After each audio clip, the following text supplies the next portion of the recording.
Қайырлы күн баршаға. Бүгін біз құрамы өте оңай ингредиенттерден тұратын пирог дайындайтын боламыз. Ол үшін бізге керегі жұмыртқа, секер, сұйық май, йогурт, ұн және разрыхитель.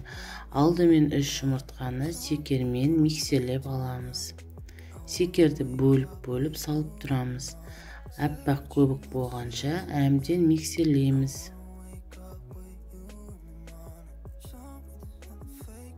Миксердің тез жылдамдығына қоюыңызға болады. Үстіне сұйық майымызды құямыз.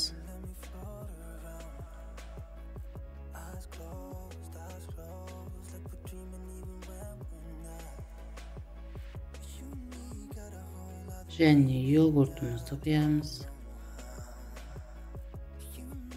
Миксерлеп аламыз.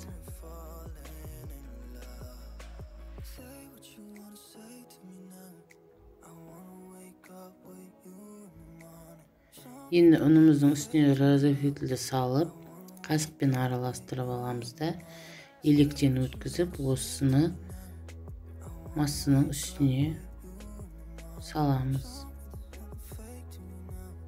Бәрін толықтай салып шығамыз.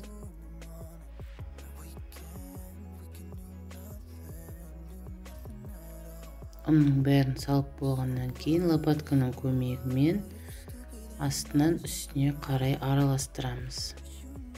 Бізде осындай масса шығады. Массаны табамызға құямыз. Табам 22 дециметрлік.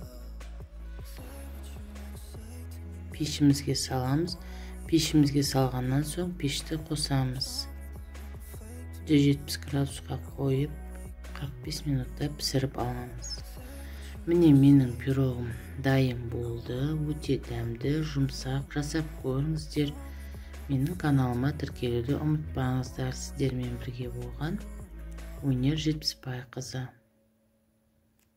Сіздерден лайк пен комментарий күтемін.